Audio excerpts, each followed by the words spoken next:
Before you start this episode, this is just a reminder that History Hack does have a Patreon account and a Ko-fi account as well. You can either register to subscribe and throw us a few quid every month, or simply buy us enough caffeine to continue through to the next episode, because frankly, we run on fumes most of the time. Hello, welcome to another episode of History Hack. My God, it has been so long since I have done a podcast with Alex. It's me and Alex. Who we got on today? Yeah, I'm beginning to think you cease to exist, if I'm honest. We've got a returning guest today. Tracy Borman is a historian who specialises in Tudor and royal history and has written books on witches, A Tale of Sorcery, Scandal and Seduction. Of course, she's written about Thomas Cromwell as well. Also Matilda, Queen of the Conqueror, and Elizabeth's women. But she's here today because she's got a new book out that looks at Anne Boleyn and her daughter, Queen Elizabeth, kind of together, which I really like, because I don't think we ever really pay much attention to that relationship between them. Like, in a way, like we deal with Anne and Henry, don't we, Tracy? And then we deal with Elizabeth, but we don't ever look at them together. Yeah, that's so true. And the kind of common myth is that Elizabeth thought nothing about her mother. I guess you can understand why, because she was less than 3 when Anne was executed. But the influence that Anne had on her daughter was absolutely profound. It's very obvious to me, and from the research I've done, that Elizabeth grew up, just revering her mother's memory and wanting to rehabilitate her from this completely unjust reputation as the great whore and the concubine and all the rest of it. And she was intensely loyal to Anne. So yeah, it was a total revelation writing this book, and I think high time as well. This mother-daughter relationship was brought to light, and not just endlessly obsessing over Anne as one of the 6 wives or Elizabeth as the Virgin Queen. I am all for a version of the story where we just ignore Henry because he's he would hate this book. Yeah, good. Yeah. I call that a win. So obviously we look at Elizabeth, don't we, from her perspective as she's a daughter of Henry VIII and he's after sons and everything. But like, what impact did the Boleyns have on who she is? So Anne's family and her upbringing, what kind of mother is she likely to make?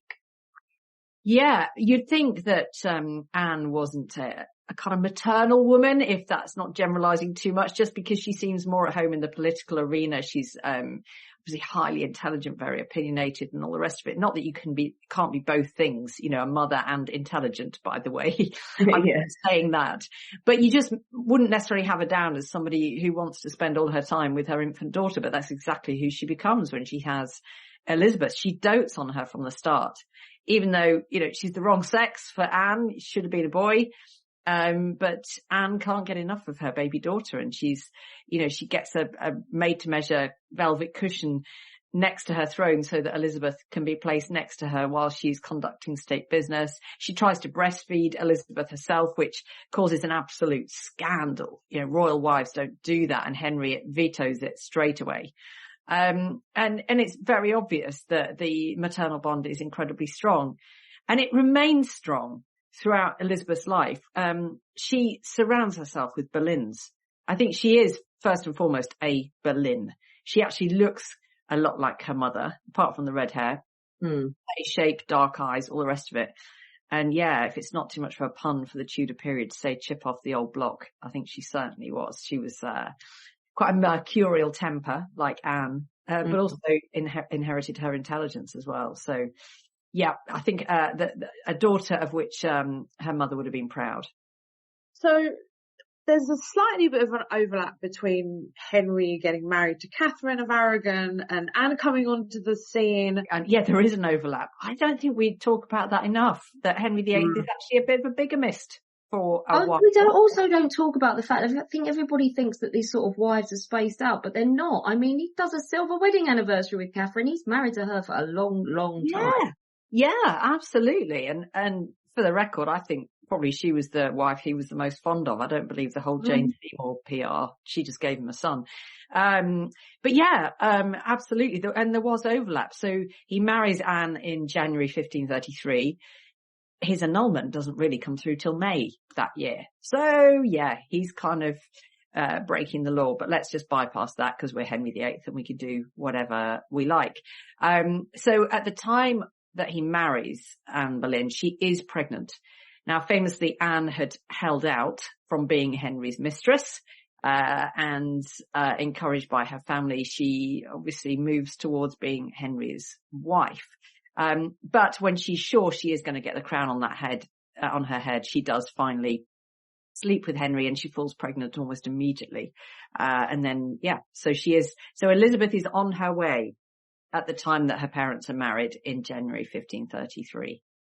You've already touched on the kind of mother Anne was, but let's look at that in a bit more detail. So do we know much about the birth, first of all? So we know a lot about the preparation for the birth. Lady Margaret Beaufort, mother of Henry VII, of course, she laid down these very bizarre rules and rituals for a royal confinement. This is when a royal mother goes into seclusion for a month before the birth. And there are all these various things that Lady Margaret said had to happen for a successful birth, including blocking out all natural light. So you hang the walls with tapestries, you stuff material into keyholes, you close all the shutters. Natural light is thought to be bad for both the mother and the child. They light fires in every room. Well, this is August for poor old Anne, so it must have been suffocating.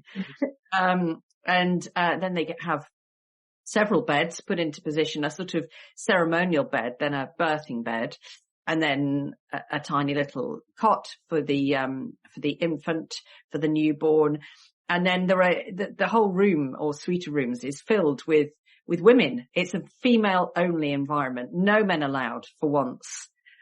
So they are serving Anne. They're keeping her company. They're gossiping to her. In fact, there are women strictly called gossips. They're there to kind of take Anne's mind off things. And there's lots of religious elements there, as you might imagine, a little altar. There's a sort of a mini font for baptizing a sickly baby. They've got it all covered. And Anne is spending a lot of time there, or she's supposed to, but actually her confinement isn't a month. She's only in there for a week or two, and then she gives birth. So I think either her due date was miscalculated, or she slightly fibbed about exactly when Elizabeth was conceived, because she wouldn't have wanted to give the impression that Elizabeth was conceived out of wedlock. You said that she was immediately devoted to her daughter and that, but is there any sort of record on his reaction when it turns out to be a girl? Yeah. Did he talk about it? I mean, I'm guessing yes, because it's him, but. Yeah, of course. Yeah, absolutely. I think he's pretty crushed. He confidently expected a boy. He'd gone to rather a lot of trouble for this marriage, breaking from Rome, setting up his own church to grant himself an annulment. So he's pretty crushed, but it's a setback. It's not a permanent disaster. And I think we shouldn't layer on too much hindsight onto this and say, because we know Anne didn't have any more healthy children. She just miscarried. And so, at least she proved she could have a healthy child. Because Catherine hadn't done that since Mary. So, I mean, it's not the end of the world, is it? No, by no means. And so, we shouldn't kind of labour that point, I don't think, too much. Although, Henry makes this rather tactless remark when he first visits Anne and his newborn daughter. And it goes along the lines of, never mind, boys will follow. And it's kind of a command rather than an observation. And I think Anne understands it very well as being that. So yes, Henry is not pleased, but it's not an unmitigated disaster. So we really briefly touched on Anne being a mother to Elizabeth. Do we know much more about that? I mean, how was she a mother to her? Did they spend a lot of time together? Did she see her once in a blue moon like she was supposed to? How did that go? So for the first 3 months, Anne and Elizabeth were together a lot. As I mentioned, Anne made sure that Elizabeth was next to her when she was conducting her state business. But then, according to royal tradition, at the age of 3 months, Elizabeth was packed off to her own household, and that household was at Hatfield House, north of London. She went with 50 servants, most of them carefully selected, handpicked by her mother, Anne, who wanted her surrounded by Boleyns and by, positive influences who would help Elizabeth to grow up with a real awareness of her mother.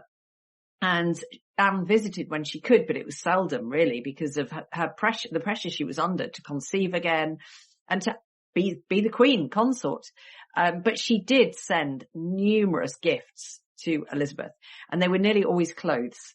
So she had these kind of made to measure beautiful dresses and velvet caps, and she went to enormous trouble. Anne's account books show that for one single purple velvet cap, she got a boat to go to and from Greenwich, just to get the measurements right 3 times. And then finally she was satisfied, and the cap could be sent off to her daughter. So yeah, Anne went to a lot of trouble and expense in decking Elizabeth out in very fine clothes. It's probably where Elizabeth's love of fashion began, actually. So there's psychologically, like you say, this is what's done at 3 months. Do we know the reasoning behind that? I mean, it is just what's done, but is it so that, disease, they're not in the same place maybe? Does it go back to that? And so she would have been expecting to kind of lose constant access to her daughter, but does she say anything about that?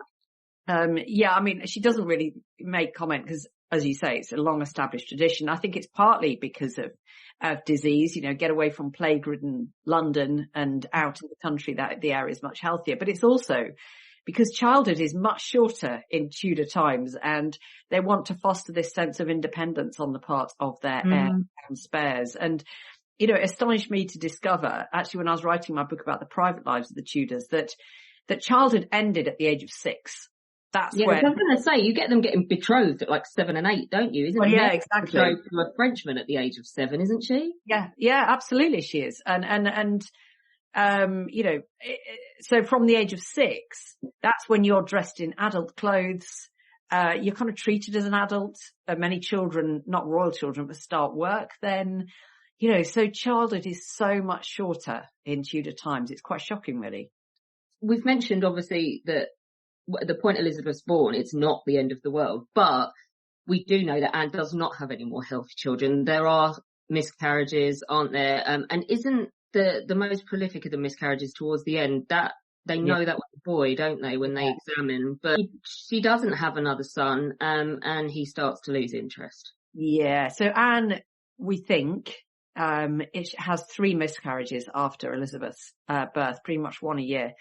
And as you say, the last one is the one we know most about. It takes place in January 1536. That's the month when everything happens, because Henry has his jousting accident, which has ramifications. Catherine of Aragon dies. And on the day that they bury Catherine, Anne miscarries, and she's 14 weeks pregnant. Now, you're quite right. People said at the time they could tell it was a boy she carried, but modern medical advice says that you need to be at least 17 weeks to be able to tell the sex of the child. So I don't know if that's just a bit more character assassination, just sticking the knife in, saying, oh, it was a boy as well and she lost it, This is the thing, isn't it? Like, because I think we just pretty much accept now that everything she was accused of and beheaded for was a fit up, wasn't it? Totally. I personally believe she was innocent of all the charges. I mean, goodness me, this was to be an idiot. She'd waited so long and worked so hard, and she had it. Exactly. A woman who's prepared to wait 7 years to marry a king is not going to throw it all away on thoughtless affairs. And the case wouldn't even come to court today. It was just hearsay and rumour. So I think she was completely innocent. Her only crime was not giving Henry a son, and that's as far as it went. If she'd had a son, she definitely wouldn't have been arrested, tried for treason and executed. Young Elizabeth is far away from her mother. What is her life like during basically Anne's fall from grace? Yeah, so Elizabeth's life changes abruptly. As soon as that sword cuts off her mother's head, she goes from being Princess Elizabeth to Lady Elizabeth. And even though she's only 2 years and 8 months old, she knows that. She knows that people are addressing her differently because her parents' marriage has been annulled just before Anne's execution. So Elizabeth's now a bastard. She's illegitimate. No hope of ever coming to the throne. And she famously asks one of her staff, Sir John Shelton, why is everybody calling me Lady Elizabeth when yesterday I was Princess Elizabeth? And she soon learns, the full horror of her mother's fate. And you get a sense of like rats and sinking ships when it comes to Elizabeth's household. Quite a few people leave if they can. And those that are left clearly feel really resentful. They're kind of writing letters to court saying, look, what's going on? Are we still supposed to serve Elizabeth as a royal child? What's happening? And you get this heartbreaking letter from Lady Margaret Bryan, who's like this matriarch who's looked after all Henry's children. And she writes to Thomas Cromwell saying, look, Elizabeth doesn't even have any clothes now. She's outgrown all the clothes that her mother sent her. So she's got nothing to wear. She's so neglected, so forgotten. Please do something about it. Well, Lady Margaret was not a woman to be ignored, and I don't think Cromwell did ignore her, because that was the last letter we have of her complaining of this. So probably he managed to arrange some clothes. But otherwise, there's very much a sense of Elizabeth being an outcast, just forgotten by her father. And certainly he wanted to forget her. She looked like her mother. She reminded him of Anne, and he was busy having all traces of Anne removed from his palaces, because he missed one though, didn't he, at your place of work? Yeah, well, he did. He missed one or two in Hampton Court. Yeah. He intertwined H&A. Yeah. There's a couple of those in the Great Hall, and elsewhere. And then Anne's falcon as well is in the ceiling. So he didn't get all of them. I would love to ask you though, did you get a sense, because I always thought that it must have been so psychologically damaging to that little girl to be the centre of the universe and the heir to, like, not heir, but she was the heir really until a boy was born. So to be the centre of the world and then have that ripped away from her and told she's nothing, and then have it given back, and then only given back if you agreed to some sort of caveats about the church and things like that. Yeah. Of course it damaged her, but do you actually get to kind of measure that with the sources you look at? Well, you can measure, I think, the way in which certainly Elizabeth reacts to the idea of marriage. She becomes kind of hysterical when pressed to marry when she's queen. Clearly there's a deep psychological impact of her childhood here. It's not just that she makes a political decision, and that's part of it, not to marry. But it goes much, much deeper than that. She's been traumatized, I think, by this turbulent upbringing. And I think as well, Elizabeth is always at pains to point out she has a right to the throne and these are my parents and all of that. And it's almost like she's protesting too much sometimes, because she's been scarred by this early experience and being, 1 minute you're in line for the throne, the next you're a forgotten bastard, just living miles from court, and your father never wants to see you and your mother's dead. That's bound to leave a scar. And I think it really does. Absolutely. You see Elizabeth particularly going to town at her coronation. And this is one of my favourite kind of little scenes, in the book, really, because Elizabeth really had to do a big PR stunt for her coronation and convince her people that she was the rightful queen. So she went to town. But what I love is that she based her coronation on her mother Anne's. So she even used some of the same designers. She had a life-size model of Anne on the processional route. She's not going to hide the fact she's Anne Boleyn's daughter. She's celebrating it. And I think, that was almost probably the least subtle thing Elizabeth did regarding her mother, because for the most part, she is subtle. She knows that Anne is divisive. So it's more about actions than words with Elizabeth. But the coronation, no holds barred. I've got to ask as well, there is another woman who is like the victim of Henry VIII. I'm just going to say it, the victim of his fuckery, basically. He's an awful human being. And that's Mary. And what's interesting to me is, so the pendulum goes backwards and forwards. If Elizabeth's out of favour, Mary's in it. And if Mary's out of favour, Elizabeth's in it. So how does that affect those two together? I think to the credit of both, almost they don't let that get in the way of them being sisters.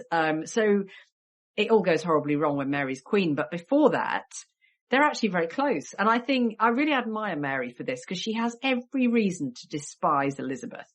Elizabeth's mother ousted her own mother from the throne, ruined her life.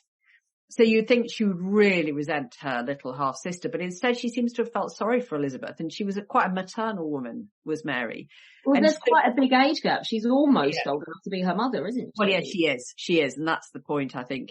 And she writes to their father, kind of saying, look, don't forget Elizabeth, she's really great, and she's precocious, and you'd be proud of her.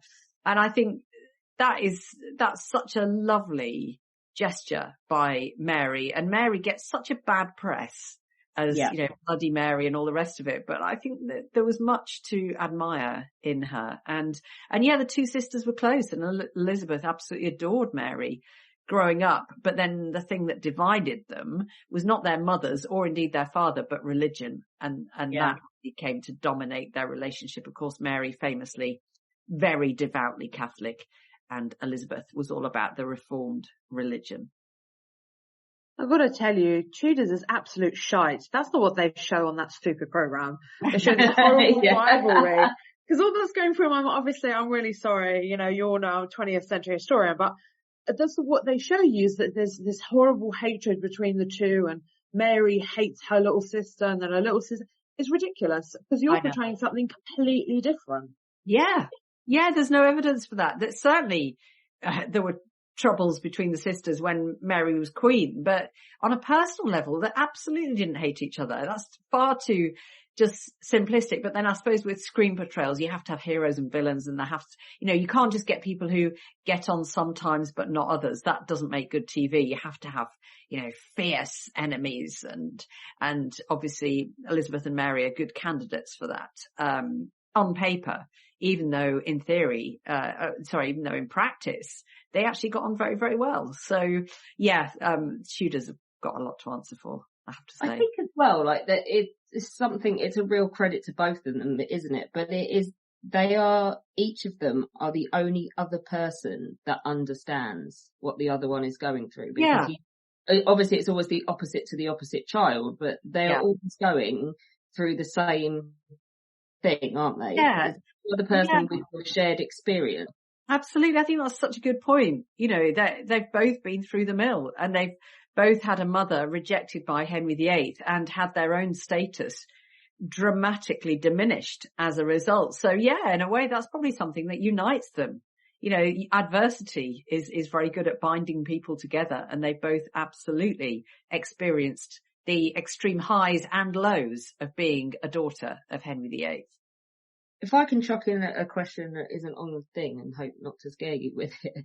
In terms of upbringing then, Elizabeth, what kind of, she's 2 years and 8 months when her mother died. Yeah. So she's not going to have any cognitive memory of Anne Boleyn, but who is telling her about her mother? Who is it that is keeping her mother alive, if you like, for Elizabeth in her formative years?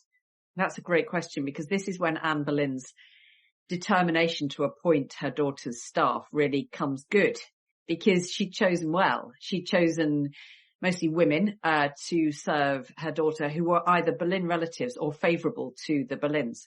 So it's people like Cat Astley, her kind of governess, who Elizabeth adored, very close to. She's kind of like a playmate, really. She was quite young. Blanche Parry, another Boleyn associate, very much the opposite. She was a kind of more straight-laced but very, very loyal nursemaid. And then, you know, you have the Sheltons, their Boleyn relatives. So I think Anne chose really, really well, because clearly Elizabeth grew up with positive influences about her mother, in contrast to the rest of the kingdom, who were believing the hype about Anne being this great whore who seduced 5 men, including her own brother. Don't forget the musician. Yeah, I know. Oh dear. I mean, you couldn't make it up, but no, Elizabeth, I mean, I guess it's possible that Elizabeth was being told all of that nonsense as well, and she just formed her own opinion. But I think it's more likely that these were quite positive influences she was surrounded with, and she kept these women with her really until they died. You know, they served her for the rest of their lives. While she was queen, Blanche Parry was still in service when she was 80 years old. And Elizabeth had this kind of close-knit kind of body of servants from her time after losing her mother all the way up to, you know, being well into her reign as queen. So yeah, family ties, family loyalty, they meant everything to Elizabeth. Well, she finally succeeds the throne and defies all odds. So talk us through what England was like at the time she succeeded to it. So it was deeply divided and probably confused, because religion had swung first one way, then the other. We'd had Henry VIII's Reformation, which didn't stop us being Catholic, but it stopped us being Roman Catholic. Catholicism light, isn't it? Yeah, exactly. It is. Diet Catholicism or something. Yeah. Yeah. I love that. And then Protestantism big time with Henry's son, Edward VI, and briefly with Lady Jane Grey. But then Mary takes it back, or tries to the Roman Catholic fold. And so basically it's split in two by the time Elizabeth comes to the throne. And I think this is where she is very, very canny, because she's learned from Mary's example. She's not going to stand on principle too much. She just seeks compromise and a middle way. Now, Elizabeth never actually said she didn't want to make windows into men's souls. I think that was Francis Bacon who said that.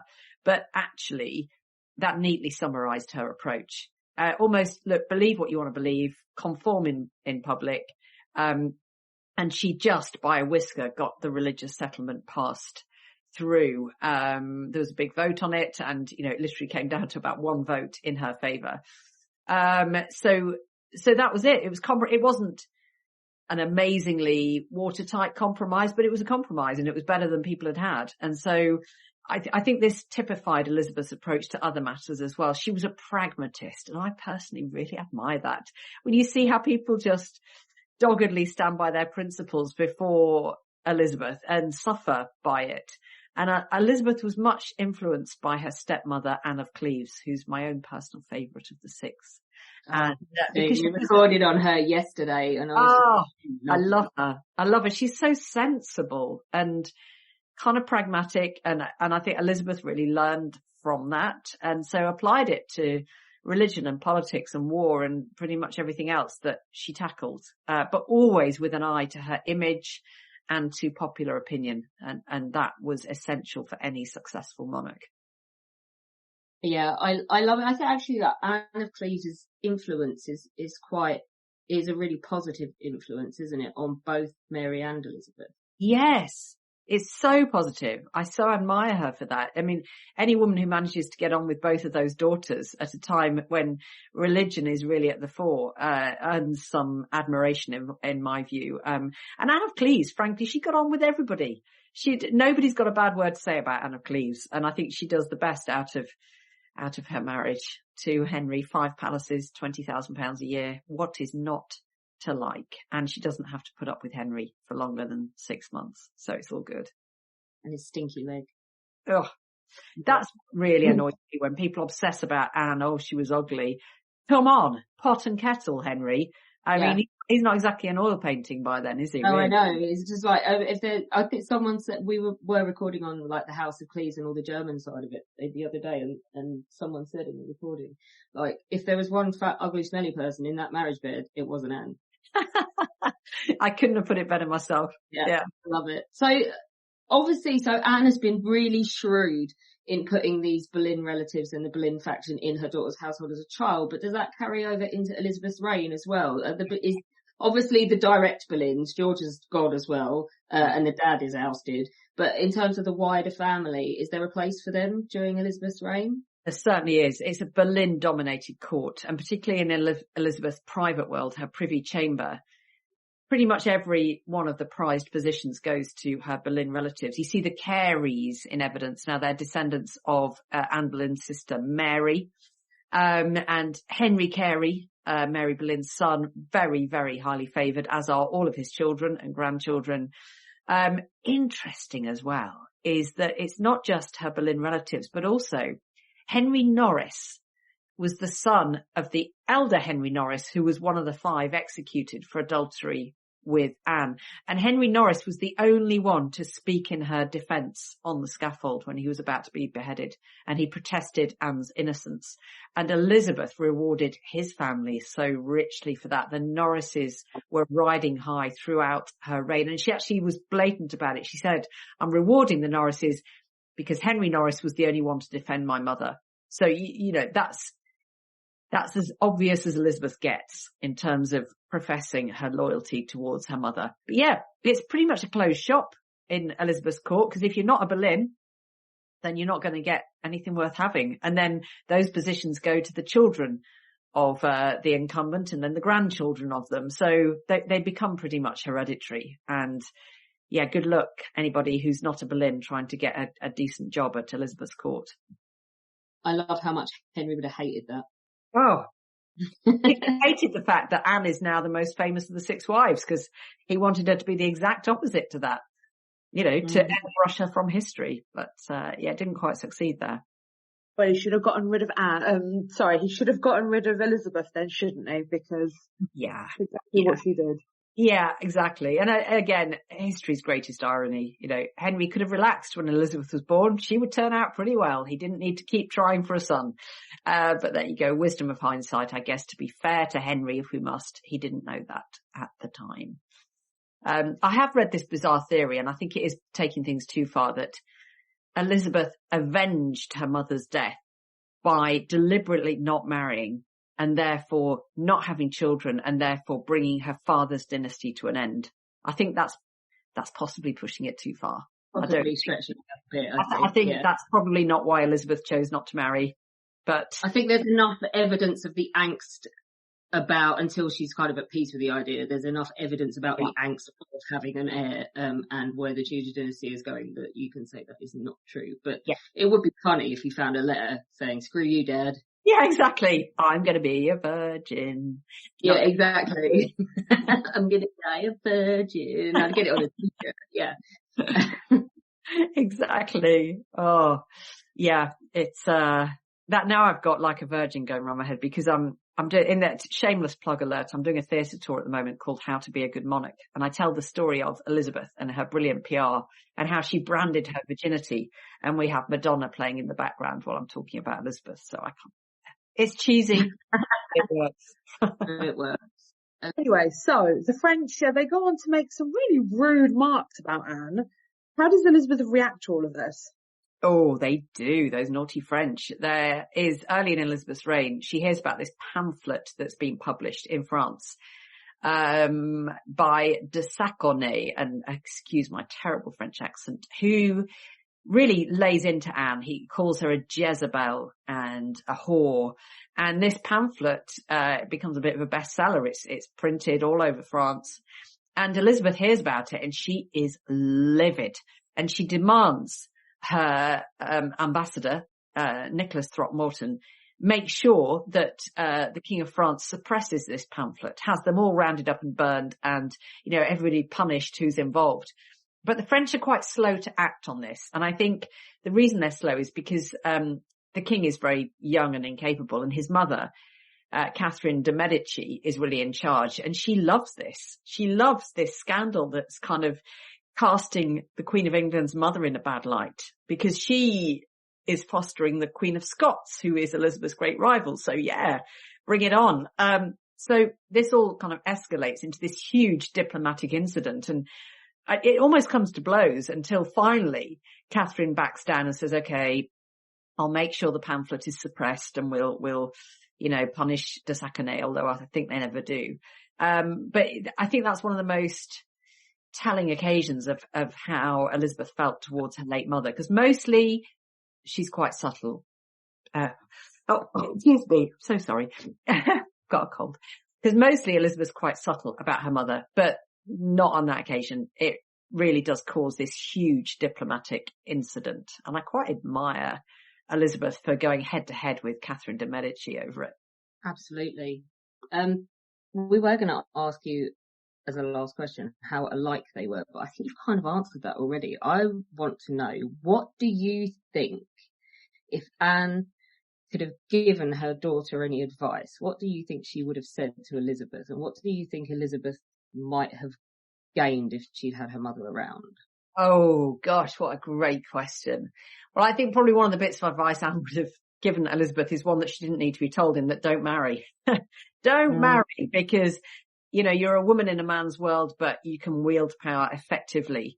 And I think that's something Elizabeth absolutely kind of knew instinctively and had sort of learned from her mother's example, that a woman could wield power. But, I think if Anne had lived and if she'd been around, I think she would have been Elizabeth's closest confidant by far. I think they would have, perhaps it might have been a bit of a fiery relationship at times, because they were both, as I say, quite mercurial, quite short-tempered, obstinate. They liked their own way. But I think they'd have just been this power couple, this kind of dream team. And Anne would have been advising Elizabeth, pushing her forward, But yeah, I just wish, that Anne could have known how things would turn out when she was kneeling there on the scaffold about to die, that actually she had given birth to the triumph of the Tudor dynasty and it would all come good. She would have her sweet revenge on Henry VIII. Oh, she absolutely does, doesn't she? Because Anne wins in the end, but she must have been so fearful for her daughter when she was on that scaffold.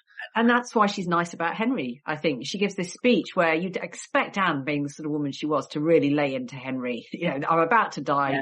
Yeah. I'm going to tell everybody what I think of him. That last text before you block someone, isn't it? Exactly, yeah. But there's none of that. It's like, he's the most merciful prince, the most loving prince, and blah. But, and she does that so that Henry will look kindly on Elizabeth. It's all for Elizabeth. And inside she must have been biting her tongue until it almost fell off, with what she wanted to say about the injustice that had brought her to this moment. But instead, she was meek and mild, and she had her daughter at the forefront of her mind. And I love that line that she says about, if in future anyone will meddle in my cause, I pray that they will judge the best. In other words, that was almost, I think, an invitation to Elizabeth to look into what happened to her mother and to make her own judgment on it and judge the best. Don't necessarily believe the hype about Anne Boleyn. It's about as close as she comes to saying, like, you might sniff around this because it's bullshit. Yeah, exactly. Yeah, it's just a great line. It's a great line. And I think, Elizabeth definitely judges the best and spends her life rehabilitating her mother. I think it's such a touching story. And looking at all the mementos that Elizabeth surrounds herself with. When her father dies, his children are given the pick of his possessions. And Edward and Mary go for the high value items, but Elizabeth goes for the little items that all are connected with her mother. And I think that just speaks volumes, really, including that famous checkers ring now in the Prime Minister's country residence, the little ring that opens up to show a portrait of Anne and a portrait of Elizabeth. I think that's hard to beat. Tracy, thank you so much. This book is a triumph. I've read it. It's awesome. Oh, thank you. It is out now. What are you working on next? So actually, I'm going back to fiction for the next 3 books. I'm writing, not a trilogy, but I'm writing 3 separate novels. And all I can say is the first is set in the Tudor period. Hooray! Because my first trilogy, fiction trilogy, was all about the Stuarts and the dark and dangerous world of the Gunpowder Plot. But this one, I'm going back to familiar territory and the world of the Tudors. Excellent. We look forward to the reading, and thank you so much. Been a real pleasure talking to you both. Thank you. Our incredible guests give us 45 minutes of their time to join us and talk about their work or their new book. This is just a small taster. As a result, we have launched our very own bookshop on bookshop.org, where you can find our guests' latest books. You can support them, and you can support us on History Hack. 10% of every sale via our bookshop supports the podcast and allows us to keep going and bring you more top-of-the-line guests. You can find our bookshop at bookshop.org/shop/History Hack, or search for us in the shop section. Thank you so much for your continued support. We really appreciate our listeners and supporters. So make sure you get down to the bookshop and grab yourselves a new book.